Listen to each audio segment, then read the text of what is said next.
فلیمسازێکی کۆنزەرواتیڤ مایکڵ پاک دەستنیشان کراوە بۆ ئەوەی ئاژانسی گلۆبال میدیای ویلایەتە یەکگرتووەکان بەرێت بەڕێوە.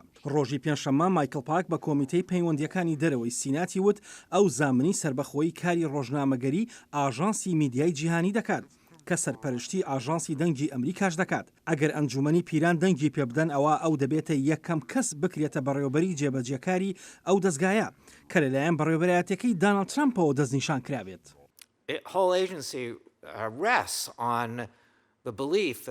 ئاژانسەکە پشتی بەستووە بەو باوەڕی کە پەیامنێرەکانیان سربەخۆن بە ڕادەیەک هیچ کاریگەریەکی سیاسی پێیان ناڵێت چۆن هەواڵەکان بگوازنەوە و چی بڵێن. ئەگەر بێت و ئەو متمانەیە بەو ئاژانسە نەکرێت ئەوە پێگەکەی بە تەواوی لاواز دەبێت. پاک بۆ بەرهەمهێنەری کاری فلیمی بەڵگەسازیە و سەرۆکی پەیمانگای کلێرمۆنتی کۆنزەرواتیڤە کە بنکەکەیان لە کالیفۆرنیایە و بە ئاشکرا دژی ئەوەیە کە پێی دەوترێت لیبرالیزم لە پیشەسازی فلیمسازیدا.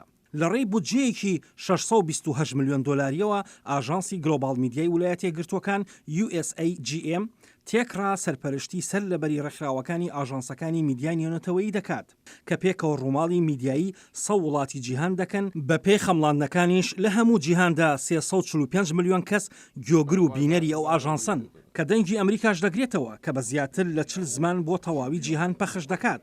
تەلەڤیزۆن و پەخشی ڕادیۆی مارتی بۆ کوبا و تۆڕی تەلەڤیزۆنی ئەلحورڕە و ڕادیۆی سەوا بە زمانی عەرەبی و هەروەها بە هەمان شێوە ڕادیۆی ئەوروپای ئازاد و ڕادیۆی لێبرتی و ڕادیۆی ئاسیای ئازاد.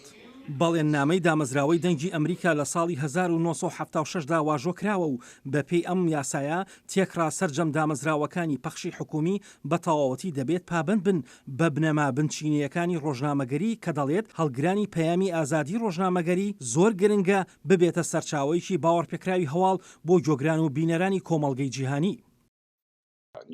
ئێمە میدیایەکی حکومی نین، تەنها یەک لایەنی چیرۆکەکە باز بکەین وەک ئەوەی زۆربەی کات میدیا حکومیەکانی ئەو وڵاتانی دیکەی جیهان دەیکەن. بەڕێوەبەری پێشووی دەنگی ئەمریکا دەڵێت ئەندامانی کۆنگرێس هەم دیموکراتەکان هەم کۆماریەکان پشتیوانی لە ئەرکی ئاژانسەکانی ڕۆژنامەگەری دەکەن.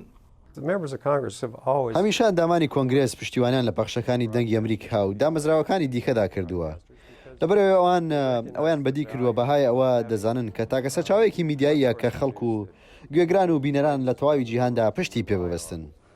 هەندێک لە ڕەخنەگرانی سەرۆک ترامپ ترسی ئەوەیان هەیە کە ئەو دەیەوێت ئەو ئاژانسی هەواڵانە بگۆڕێت بە دامەزراوەیەکی تاگلایەنە بۆ ئەوەی پرۆپاگەندا بۆ یاسا و ڕێساکانی بەڕێوەبەرایەتەکەی خۆی بکەن.